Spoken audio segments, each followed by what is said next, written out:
Okay, here we are in London. It gives me great pleasure to be with, in the company of the horn-drinking Viking metalers, AMON AMARTH. I'm here with Johan and Johan. Yeah. How are you two? Makes it easier. Yeah. All right. Good. And you got a new album coming out. It's your 10th album. It's called Jomsvikings. Yeah. And obviously, here in the UK, we know about the Vikings, but not so much the Jomvikings. So, give us a little history lesson. Well, the Jomsvikings were they were Vikings as well, and they actually do have a history here in the UK. A lot of them fought here, and actually, one very prominent Jomsviking was Björn the Welshman. So there is a connection to the UK definitely. But they were based out of the Baltic, probably what is today northern Poland, and it was an elite force of Vikings, Viking mercenaries basically, who would fight for whoever paid them the most, I guess. And is that something you're taught a lot about in schools yourself in Scandinavia? No, not really. I didn't hear anything about Vikings in my school. No, I think when I was a kid, I think the only times we really talked about Vikings were actually when we, like, during literature, because the Old Norse literature is world famous, obviously. Some of the very first novels are Old Norse novels, basically. So from that point of view, we discussed it a little bit, but otherwise you had to kind of read up on it yourself. So this is like a concept album, and I believe you've written loads of many short stories to make this album. So how much research did you have to do? A little bit, but a lot of stuff I knew, a lot of stuff I read up on, and stuff. I mean, obviously some stuff I made up because I wanted to write an original story, but I used the Jomsviking saga as the backdrop for the story. So yeah. And like I just mentioned, it's going to be a concept album. So when you play it live, are you going to play the album in its entirety, or just I don't think so. There are several reasons for that, but I think we deliberately wrote the songs so that they would work together as a unit, but also that you could take a song out and it would stand on its own, both musically and lyrically. So. No, there's one sort of live favourite that screams out at me already: "Raise your horns." Yeah. You know, it's self-explanatory, really. You know, you can imagine the people back whacking with their horns in the air. A great drinking song. Yeah, I think so too. Yeah, that's going to be fun to play live. And you got a special guest on this album, the wonderful Doro Pesch, and she sings on this song, "A Dream That Cannot Be." And I know what dream that cannot be that I have with Doro Pesch. Yeah, that's kind of what it's about. And where does your friendship with Doro go back? I think the first time we met her, we actually talked to her, was actually Doro and I were doing AMON AMARTH and Doro were playing at the Banger Head Festival in Germany. Great festival, yeah. And Schmier from Destruction asked me and Doro if we could come up and do like a guest vocal thing during their show. So that's the first time we met Doro, and then we come across her like through the years, and when we had the idea for this, we wanted to have a female vocalist with a certain charisma, a certain pondus, not just any vocalist, someone with what do you say? Big character. Big character, and we couldn't think of a better person than Doro to fill those shoes, and because she also has this awesome rock and roll voice. Somebody said that she has like the most beautiful whiskey voice there is. I was listening to it this morning, funny enough, and it works really well. And she sort of sings in a sort of a different style to what she would normally do in her own records. She more sings it, if that makes sense. Yeah. That sounds really good. Yeah, I mean, and obviously, I think it's because of the song as well, but also I think we are in a different key, which will make it sound a lot different from what she normally does. It's a bit like Beauty and the Beast, as it comes across. Yeah. And it's been produced by Andy Sneap, great producer. And what was it like working with him? What did you get out of the band? Super nice. He's so comfortable to work with him.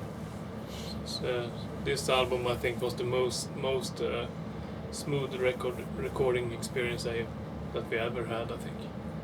Yeah, he's a good guy, and he's very like focused and very like, but very smooth, easygoing in the studio as well. So, do you think it helps that because he is a big heavy metal fan himself, so he knows exactly how he wants it to be, and yeah, it doesn't hurt. Exactly. If you're after something, you can just mention some kind of old school heavy metal band, and he instantly knows what you're after. Fantastic. And we got a new drummer for this album because after 17 years, Fredrik Andersson's left the band, and is it Tobias Gustafsson? Hope I pronounced that right. Yeah, he's on the album, but he's not going to be like a permanent member. But we brought him in to help write the album and record it. So. And was that a difficult process, like working with a new drummer? Because like it's an important part of the rhythm section. Not really, because he's an old friend of the band, and I think that's what we needed at the moment. We needed somebody to throw like creative ideas at, and he's a super positive guy, super fun to work with him. So that's why we chose him for the album, I think. And have you got somebody lined up for the future? Are you going to go for a permanent drummer, or? We have done some auditions. Yeah, we don't want to rush anything. Yeah, we want a permanent member, but we don't want to. We want to make sure it's the right fit for the band, and not just pick. It's also got to be on a personal level as well. You spend a lot of time on the road. Exactly. Because you basically literally living on top of each other. Yeah. And, you need to be able to get along as persons, and so there's so much that goes into it. Of course, and at the moment, touring-wise, you've got loads of festival dates lined up right across the summer. We're doing up downloads. We're going to be announced for Download England. And a lot of these festivals, you're showing the bills with like Iron Maiden and Black Sabbath. And obviously, when you do these festivals, you're in and out. Yeah. But I'm sure somewhere along the line, you will want to catch those two bands live, will you? Yeah, of course. Yeah, and I mean, it's always great when you get to meet like those old heroes and stuff like that. Which you occasionally do. But yeah, I mean, it's a weird experience when you find yourself sharing a stage with your childhood idols, basically. So, but it's cool. And who did you listen to as a child? Who's your first album you bought? I don't really remember because I didn't really buy much albums when I was a kid. I taped them from friends, especially from my neighbor's big brother. He was 5 years older than me and my friend, who was his. Yeah, so he had a bunch of albums. I think he had like a lot of Purple, AC/DC, Rainbow, like Sabbath, Zeppelin. But I think the first album, like which was really like hard rock or metal, was probably Rock and Roll Over by Kiss. But I'm not sure if that came first or if it was a Sabbath album, but it could have been. You said first heavy rock one. So what was the non-heavy rock one? Well, I mean, no shame here. You can when I was very young, I listened to like 50s rock and roll style shit. Like when I was like really young. There was this Swedish band called the Boppers. I know I had two albums of those on cassette. Oh yeah. Which is like those old like Bill Haley type songs, I guess. But and some Beatles stuff, I guess. And Rolling Stones. Along there. What about you, Johan? Yeah, my first album was Peace of Mind with Iron Maiden, and then from then on was like mostly Iron Maiden. That's my biggest influence, I think.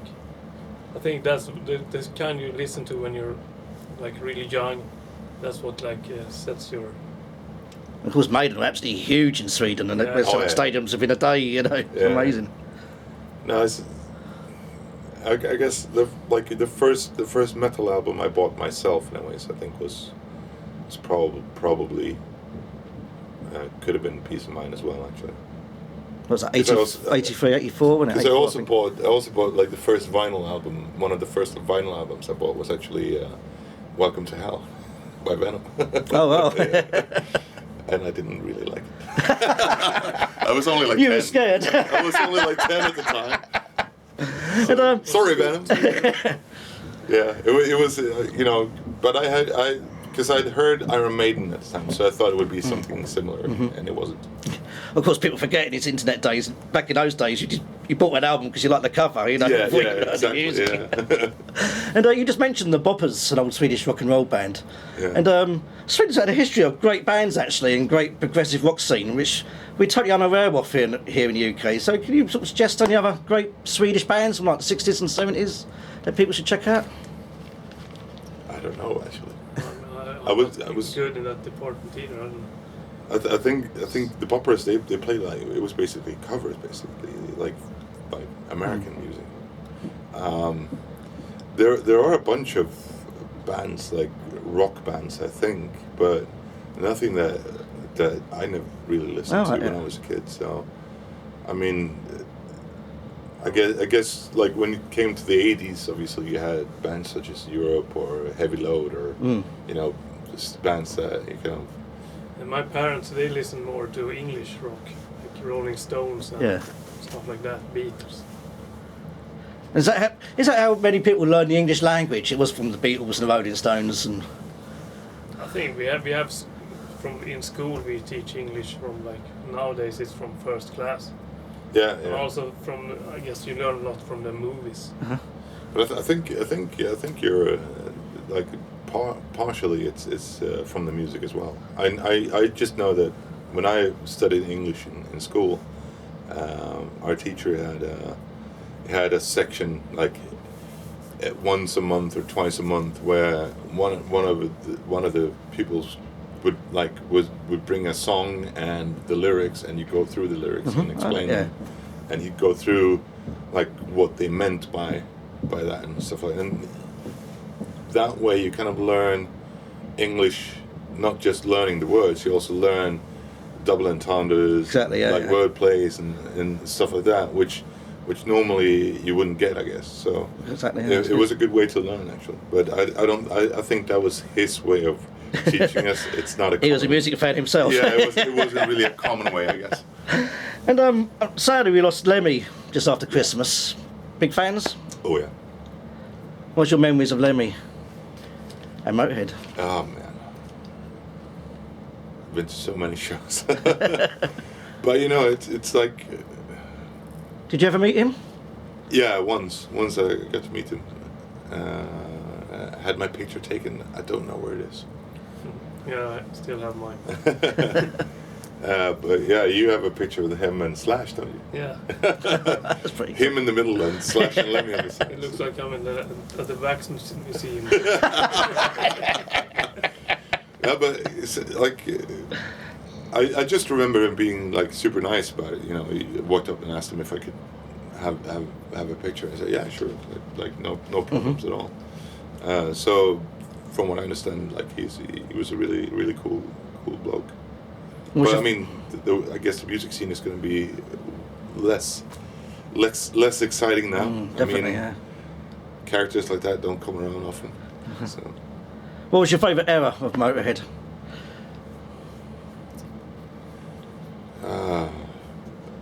I think the mid-90s was pretty good, actually. Because I think Sacrifice, that album is... Yeah, 'cause it's a very underrated era. Absolutely brilliant. It's probably one of my favourites. Yeah. I think it's one of those albums which is like really underestimated when it comes to Motorhead. But I mean, they made so many great albums. You know? Definitely. So it's really... But I think mid-90s for me, anyways. Because I also think like one of the best songs they've written was Over the Night Sensation. I really like that song as well. So the album is pretty cool. How about you, Johan? Yeah, it's, of course, Ace of Spades and Killed by Death. But I also like the Sacrifice album. Yeah. And so, did you see him as well often, Motorhead live? Yeah, I've seen like 5 times maybe. Because they're quite a unique band. They're very different from everybody else. It's like it was an experience. Yeah. And it was about drinking as well, and it's just a night out, and it's just the wall of noise they created. And totally unique band. But I'm really happy that I got to see them this summer. They played a festival in the small town where I live, and it was a really good show. I didn't really expect too much because by then he was older, not doing well, And I know that they were supposed to headline, but they switched with Gamma Ray because Lemmy felt too tired. He couldn't be up that late. So, but I was there and I saw them play. It was a brilliant show. Just killed it. Fantastic. And it was. It's. I'm glad I got to see that and that it was a great show because that leaves a good memory. Of course. Yeah. And Motorhead had a long career, and so AMON AMARTH now. I think you started, 95, so... Oh, yeah. Well, 92, I guess we started with a band, but the very first official release was in 96. So it surprised you that, it has been going on this long? Did the officials last this long? I don't know. And you're still going strong as well. I guess you'd never expect it to be going for 23 years. Yeah, we never thought about it. 24 was. We just roll on. Yeah, we've been doing this for a quarter of a century next year. It's kind of weird. And obviously still enjoying it. It doesn't feel like that long. No, but it's kind of strange because, as you say, it doesn't feel that long. But I think it's also because we never really looked too far ahead. We always kind of focused on where we are and what we're doing at the moment, and not think like, oh, what's going to be happening in 10, 15 years, We always try to enjoy ourselves. And do you both have family lives outside the band? Yeah, I have. Yeah. So how does that sort of work with the band? 'Cause you're busy. You're busy guys. Yeah, but I guess they learn to live that. And when I'm home, I can concentrate so much more on my daughter, for example. Yeah, that's the thing. Like you're away for like maybe 6-7 months of a year. But then when you're home, you have 5 months where you can be home. By the end of it, they tell you to go. yeah, kind of. Well, I mean, it's like if you look at someone who has a normal 9-to-5 job, how often do you get to spend time with your kids or wife or whatever? Yeah, you come home and you're tired from work. Yeah. You have dinner and go. So in many ways I think this is better but yeah. Is there any territories in the world where you haven't been yet that you would love to visit to play for Africa? Yeah. That's pretty much it. Yeah. People don't realise there is actually a little metal scene growing in Africa, isn't there? South Africa, definitely. Yeah. And hopefully for this tour we'll be able to go there for this album. It's funny how that is, but there is a promoter in Africa that's been trying to book us for years, but because of the agent that we had, he never really picked up the ball, and we always wanted to go there, and now all of a sudden we have a new agent, and the opportunity arises immediately. So fantastic. Yeah. And what other unfulfilled ambitions do you have for the band? As I said, I mean, we always try to be realistic, what we can do and how we can do it. We always try to not overreach, because I think you have to be careful with the steps you take, but at the same time you have to take risks. So I think